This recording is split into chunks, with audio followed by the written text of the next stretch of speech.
आई, मुलांना ती साखरेची क्रीमची वगैरे बिस्किट नको देत जाऊसा. ही मी आणली आहेत छान, ती दे. अगं पण आम्ही आणली असती की भैरवी. हो तुम्ही आणली असती, पण मला दिसली वाटेत म्हणून घेतली. बर चला मी येते. हा भैरवी थांब थांब, मला जरा बोलायचं आहे तुझ्याशी. मला माहिती आहे तुलाही माझ्याशी बोलायचं आहे, पण तू तसं म्हणणार नाहीस. काय करायचं ठरवलंयस? अनिशनी नंतर काही? नाही, नंतर काय नाही. ऐक ना बाळा, सोड ना ते घर. आई प्लीज हे सोडून काहीही बोल. अगं अजून किती दिवस त्या माणसाच्या चुका पोटात घालणार आहेस? आई हेच जर बाबांनी केलं असतं तर तू काय केलं असतंस? अगं आमच्या वेळचा काळच वेगळा होता बाळा. हो मग आता काळ वेगळा आहे, पण संसार टिकवून ठेवण्याची इच्छा तीच आहे. आई मला माझा संसार टिकवायचा आहे, मला नाही मोडायचं आहे हे लग्न. मला माझं घर, माझा संसार हे सगळं हवंय माझ्या बरोबर. अनिश हवाय मला, माझा नवरा म्हणू, माझा चांगला जोडीदार म्हणू. आणि सोडून द्यायचं झालं तर मी ते आत्ताही करू शकते ग, पण मला नाही करायचंय. पण यात तुझ्या आयुष्यातली खूप महत्वाची वर्ष वाया जातात बाळा, आणि यातूनही पुढे हाती काय लागेल याची काहीच खात्री नाहीये. मी आता तुम्हाला एवढंच सांगेन की अनिशच्या डोक्यातून हे जे काही चाललंय ते सगळं जाईल एक दिवस. तो पुन्हा पूर्वीसारखा वागायला लागेल आणि त्या दिवसाची वाट बघेन मी. हो मला इंडिपेंडेंट व्हायचंय, स्वतःच्या पायावर उभं राहायचंय, बिझनेस करायचाय, पैसे कमवायचे, नाव मिळवायचे, सगळं करायचंय, पण संसार मोडून नाही, संसार टिकवून, नवऱ्याशी जुळवून घेऊन, त्यालाही त्यात सामील करून मला पुढे जायचंय. मला स्वतंत्र व्हायचंय, पण म्हणून नवऱ्यापासून वेगळं नाही व्हायचं.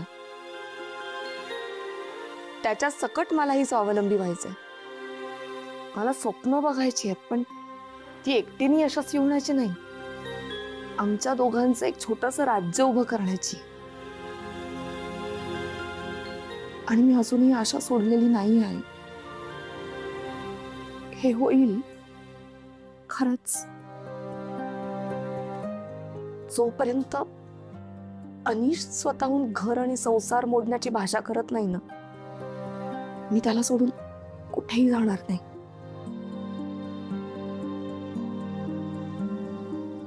येते मी. काळजी घे.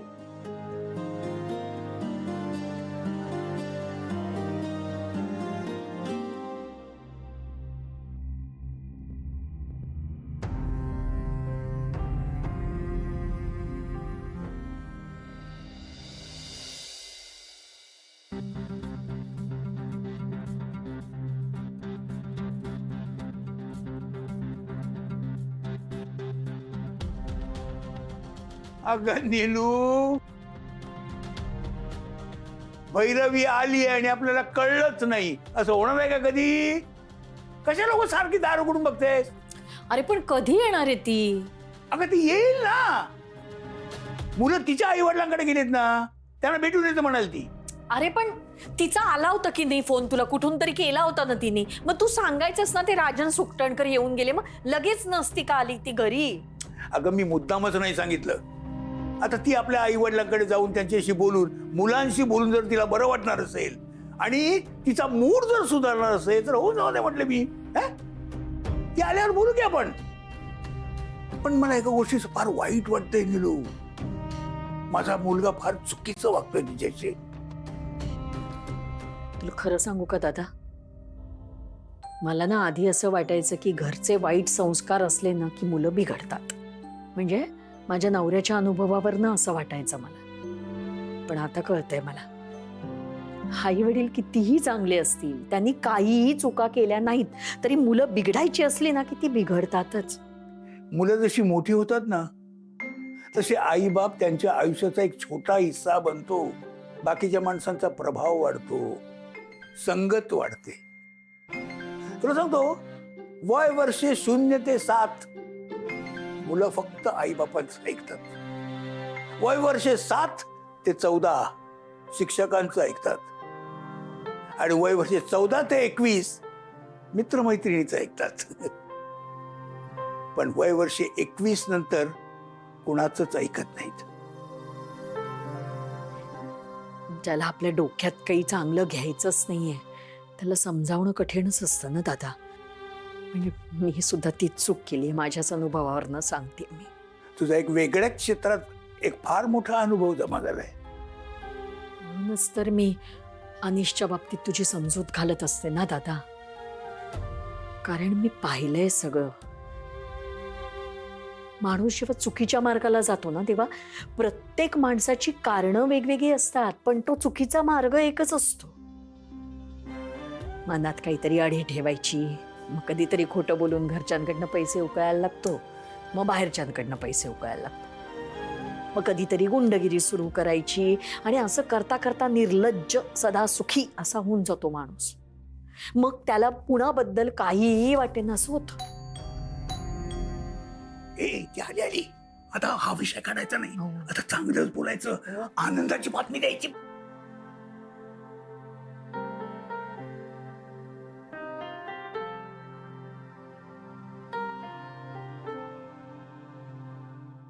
काय झालंय? भैरवी तुला माहितीये का, कसं काय? ते राजांचं मुलं बरी आहेत ना?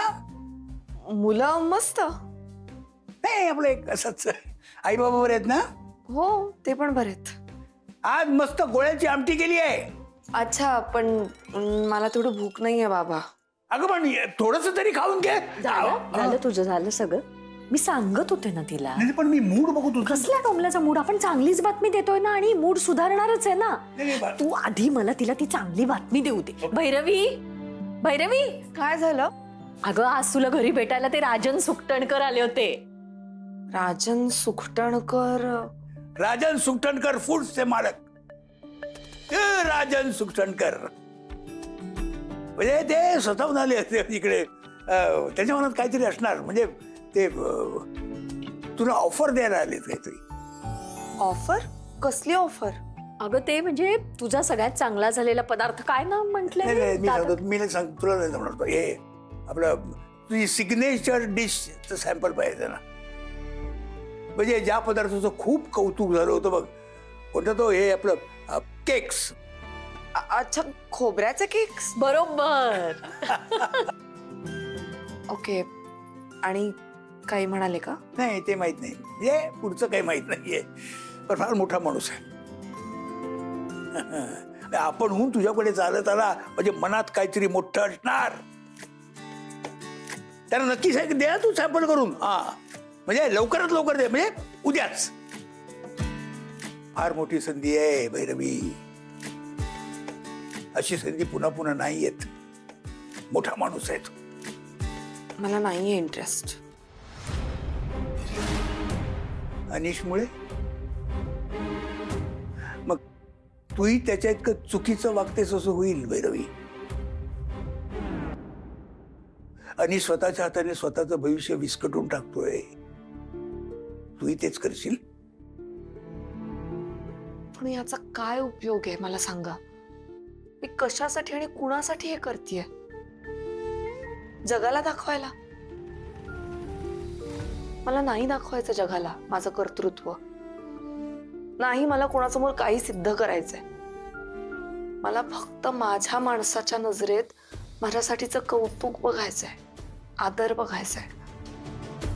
आणि तेही जर होणार नसेल ना, तर कशासाठी करू मी हे?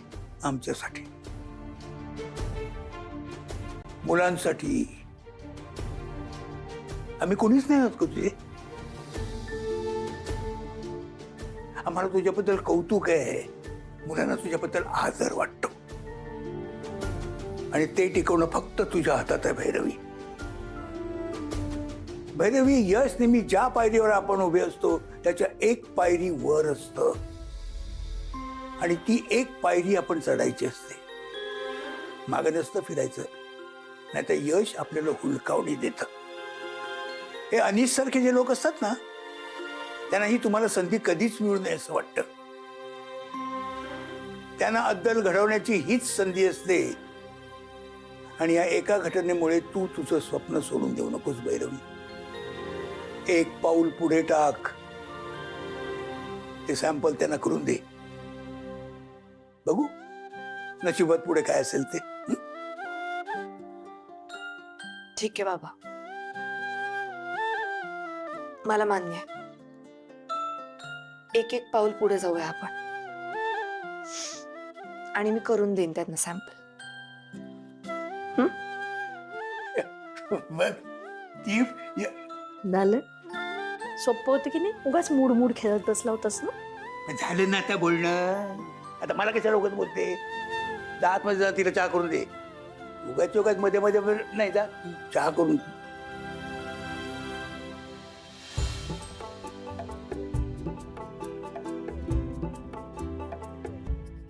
कॉमेडी तुले सांगतो का बाबा, काय रुबाब माहितीये काय? सूट बूट असं इंग्लिश फिंग्लिश असं यस नो कडक. हा, पण मला प्रश्न पडून राहिला की एवढा मोठा रुबाबदार माणूस आपल्या घरी आलाच कसा? त्या भैरवीला भेटायला आलाच कसा? ते तर बोलतो ना, एवढा मोठा माणूस आपल्या घरी भैरवीले भेटायला आला. हा, कौतुक कायचं करता हो तुम्ही? चुप बसा ना. मला तर यामध्ये ना असं काहीतरी झांगड गुप्ता दिसून राहिला बा. हा पहा ना, एवढा मोठा माणूस बा, म्हणजे असं भेटायला सगळेजण धाऊ धाऊ जात होते ना, हात मिळवत होते त्याला. त्याच्या हातून 10 लाखाचं बक्षीस काही छोटी गोष्ट आहे का? 10 लाखाचं बक्षीस दिलं गेलं. एवढा राजा भोज माणूस या गंगू तेलिनीला भेटायला कशाला आला? सॅम्पल घ्यायला. कायच ते आपलं ते भैरवीने नाही काय ते आपलं हे ते काय ते काही नाही. त्या भैरवीनं आयुष्यात काहीतरी युक्लूस काहीतरी केलं. मारे तिचं कौतुक बापा एवढ्या मोठ्या माणसाकडून. या राधानं जन्मभर भाकऱ्या थापल्या, कोणी कौतुक केलं नाही मला. नाही ना, कॉमेडी मी आहे ना, मी करतो ना कौतुक तुझं. बाय, मोठ्या माणसानं राजा माणसानं कौतुक केलेलं वेगळं असते, पागल माणसानं कौतुक केलेलं वेगळं असते. का रे बापू? तुला का आता राजन सुकटणकरनी कौतुक करायला पाहिजे का? नाही माय तसं म्हणणं नाही. माय त्याने नाही कौतुक करा असं नाही, पण त्या भैरवीचंही कौतुक त्यांना करू नये असं मला मनापासून वाटतं. का रे बाबू? हा, ते बरोबर आहे. हे सुटा बिवटातली लोक आहेत ना, यांना बघितल्याबरोबर राग येतो मला. कसा वागत होता घरी, तसं त्याचं घर आहे, माझं नाही. मी औरा काय होता त्याचा, तसा मी त्याचा नोकर आहे. कसा बघत होता मला तो. अरे आता काय करतो तू त्याले काय बोलतो तू? आता मला सांग का बाबा, बोर्डावर काय लिहिलं होतं तू? बाबा मी गाढव आहे. काय? मी नाही ना, ते त्यांनी लिहिलं की बाबा तो गाढव आहे. आता त्यांनी येताना वाचलं असेल तर काय करणार बाबा? जे वाचलं तसंच बघितलं ना तुझ्याकडे. बरोबर. हा, ते मी असं लिहिलं मुद्दाम की मला वाटलं सगळ्यांची सहानुभूती मिळेल मला. बाबा, हे असं लिहून सहानुभूती मिळत असते का? बाबू अजून लहानच आहे का रे बाबू तू? जाऊ दे ना, कॉमेडी जाऊ दे ना बाबा, सोडून दे ना बाबा, समजून घे ना. त्रासलेलं पोरग आहे ना, ते समजून घे जरा. घेतलं पण मग त्या सुकटन करायचं काय करायचं सांगा बरं मला. बाबू, आणि मी काय म्हणतो का बाबा, तू आता गाढवपणा केलाच ना बाबा, माझी चूक झाली. एक काम कर, तू आता सुनबाईकडे जा, पण तिला सांग का बाबा मी तुला मदत करतो, ते सॅम्पल घेऊन सुकटनकराकडे जातो असं तिले सांग. ठीक आहे, मी तसंच करतो ना.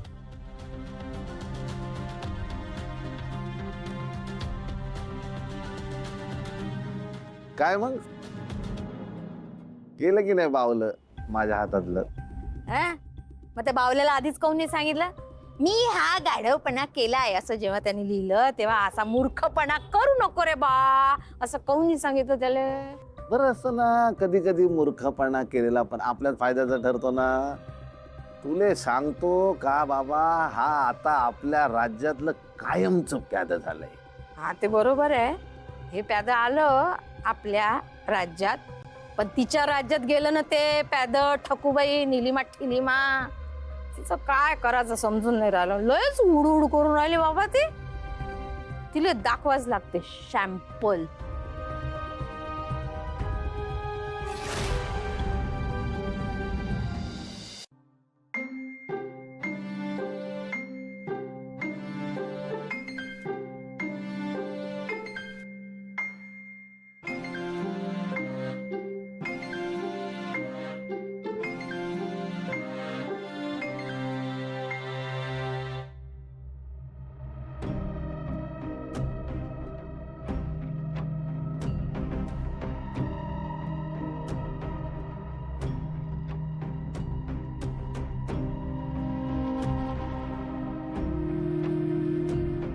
बाहेर कुठे जातेस? घरात पाय ठेवायला जागा नाहीये. इथे झोप, मी जातो हवं तर. कोणाला हवं तर? तुलाच तर रात्रीचं बाहेर जायचं असतं. कुठे जातोस, काय करतोस, काय माहित. काही करत नाही मी. हा, कळलं ना?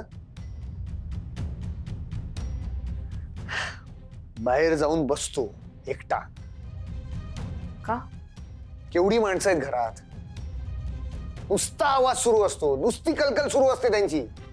मला शांतता हवी असते म्हणून जाऊन बसतो मी.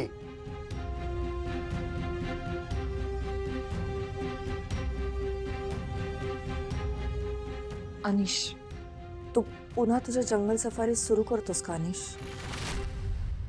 खरंच तुला आवडतं ना ते सगळं? तुझं मन रमतं ना तिथे? मग जा ना तू. इथली नको काळजी करूस. हे बघ, तुला हवं ते कर. खरंच 2 महिने जा, परत ये इथे, थोडे दिवस राहा आणि परत जा. तुला असं वाटतं ना सगळं मनाविरुद्ध घडतंय तुझ्या, किंवा नेहमी ते जुने दिवस आठवतात. तुझा तो पिंडच नाही असं तू म्हणतोस. कशाची वाट बघतोयस? अनिश, बाकी सगळं मी मॅनेज करेन. आणि आहोत ना आम्ही सगळे एकमेकांना सांभाळून घ्यायला. खरंच जा, मला चालेल. चालेल की आवडेल का? एकदाची कटकट जाईल तुझी, नाही का? ओ गॉड. वॉट? खरं सांग, हेच हवंय तुला? घरातले बाकीचे सगळे एक एक करून कधी ना कधी तरी जातीलच. मी गेलो म्हणजे तू आणि मुलं. तुला मुलं तुझ्याकडे हवी होती, बाबांना त्यांच्याकडे. तुमच्या दोघांची इच्छा पूर्ण होईल ना? अनिश, असं काहीही नाहीये. वाईल्ड लाईफ आहे, तुझं पॅशन आहे. तुलाही तुझं आयुष्य परत मिळेल. आणि मी इथून गेलो की माझ्या मागे तुम्ही माझ्या नावानी बोंबा मारायला मोकळे, नाही का?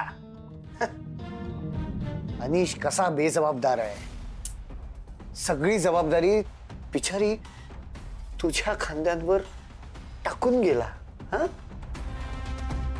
आणि मी कसा बेजबाबदार आहे, नाटक्या करतोय जंगलात. अनिश, बास. I am just trying to help you. तुझं मन शांत व्हावं, तुला बरं वाटावं म्हणून म्हणाले मी. आणि मी समजू शकते, मनाविरुद्ध फार काळ नाही जगता येत माणसाला. जितकं शक्य आहे मी तुला समजून घेण्याचा प्रयत्न करेन. मला माहिती आहे तुलाही तुझी स्वप्न पूर्ण करता आली पाहिजे, म्हणून म्हणाले तू जा.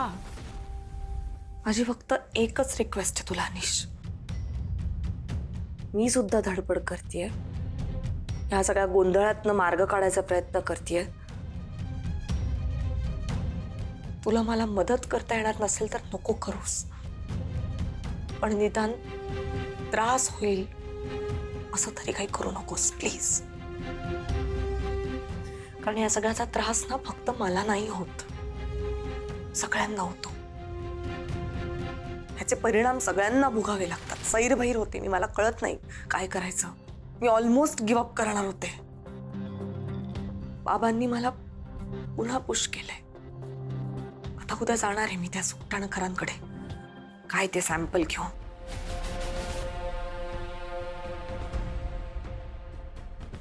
ओके, तुला हवंय ना की मी माझ्या मनासारखं काहीतरी करावं? हं?